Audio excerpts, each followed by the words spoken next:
You are standing in a supermarket. There is an entire aisle of bread: wheat, rye, sourdough, whole grain.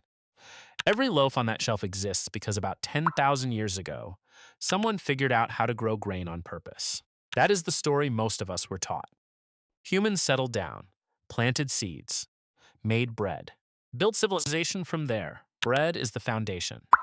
Except there is a problem with that story. Archaeologists recently found grain residue inside stone mortars in a cave in Israel. The grain had been soaked, germinated, and left to ferment. That is not bread. That is beer, brewed 13,000 years ago. Before agriculture, at a funeral, which means the first thing humans did with grain was not eat it. They got drunk on it. And the reason they eventually started farming may not have been hunger at all. But before we get to that cave, here is the question everyone actually wants answered first. How did ancient humans even discover alcohol? The short answer is they did not discover it. Their bodies did. About 10 million years ago, long before anything resembling a human existed, our primate ancestors were eating fruit that had fallen off trees and was sitting on the forest floor. Fruit that sits in the sun does not stay fresh. Yeast gets in. The natural sugars break down, fermentation starts, and the fruit produces small amounts of ethanol, around 1 to 2%, roughly the strength of a very weak beer. The primates that ate this fruit got a small buzz. But more importantly, the ethanol was a signal. It meant the fruit was ripe, calorie-dense, and ready to eat. Over millions of years, the ones that followed that signal got more calories and survived better than the ones that avoided it. Then something happened in the DNA. A genetic study found that around 10 million years ago, a single mutation in a digestive enzyme made our ancestors about 40 times more efficient at breaking down ethanol. One small change. And suddenly alcohol was not a poison, it was accessible fuel. So by the time modern humans showed up roughly 300,000 years ago, the taste for alcohol was already hardwired. You did not learn to like it, you were born ready for it. But liking fermented fruit is different from deliberately making a drink.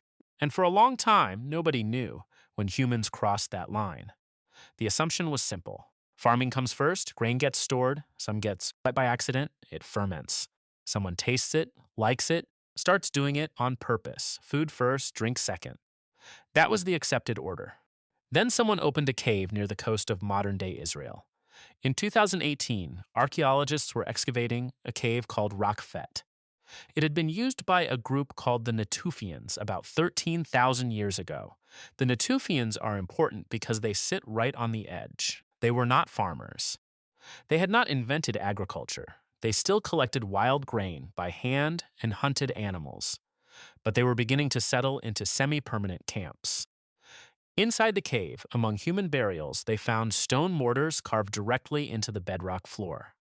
When they tested the residue inside those mortars, they found traces of wheat and barley that had been soaked, sprouted, mashed, and left to ferment. Beer, deliberate, 13,000 years old, made by people who had not yet figured out how to grow the grain they were using. Stop and think about what that means. These people had no fields, no farms, no storage silos. They walked into the wild, collected grain by hand, which is slow, exhausting work. It could take an entire day of foraging to collect enough wild grain to fill a single bowl. They brought it back to a cave where they buried their dead and used it to brew a drink. Not bread, not porridge, not soup, beer, and not casual beer, funeral beer. They were drinking next to the bodies of the people they had lost. Whatever ritual was happening in that cave, it was serious. It was communal. And it was important enough to justify spending days collecting wild grain before farming existed to make the process easy. The Natufians did not have a word for agriculture. They did not have fields or harvest seasons, but they had a recipe for beer, and they used it to say goodbye to their dead. This is where it gets uncomfortable for the old story. If beer came before farming, then maybe farming did not start because people needed more food. Maybe it started because people wanted a reliable supply of something to drink. This idea has been debated for decades. One of the world's leading researchers on ancient fermentation has argued exactly this. His position is straightforward. Bread is actually harder than beer. Bread requires grinding, kneading, shaping, and baking. Multiple complex steps. Beer is simpler. Soak grain in water. Leave it. Wild yeast does the rest. And the motivation to drink may have been stronger than the motivation to eat grain in a slightly different form. I have to be clear. This is not proven. It is a hypothesis. Many archaeologists push back on it. The truth is probably some messy combination of food and drink driving the transition. But the fact that we have beer residue from 13,000 years ago and no bread evidence from the same period is difficult to dismiss. And Rakafet is not the only site. About 1,000 years later, at a site called Göbekli Tepe in southeastern Turkey, hunter-gatherers built something massive. Stone pillars weighing over 10 tons, arranged in careful circles, carved with images of animals. Built before farming, before pottery, before anyone nearby had a permanent home. For years, nobody could explain why nomadic people would organize the labor needed to move 10-ton stones up a hill and carve them with precision. Then they found large stone vats at the site. The residue inside tested positive for fermented grain, enough for large gatherings. The current theory is that people traveled from across the region to this place for communal feasting and ritual drinking, 12,000 years ago. No farms, no cities, but a monument built, possibly, so people would have a place to drink together. And 9,000 years ago, in central China, at a burial site called Qiaotu, archaeologists found painted pottery containing residue of a fermented drink made from rice, honey, and wild fruit.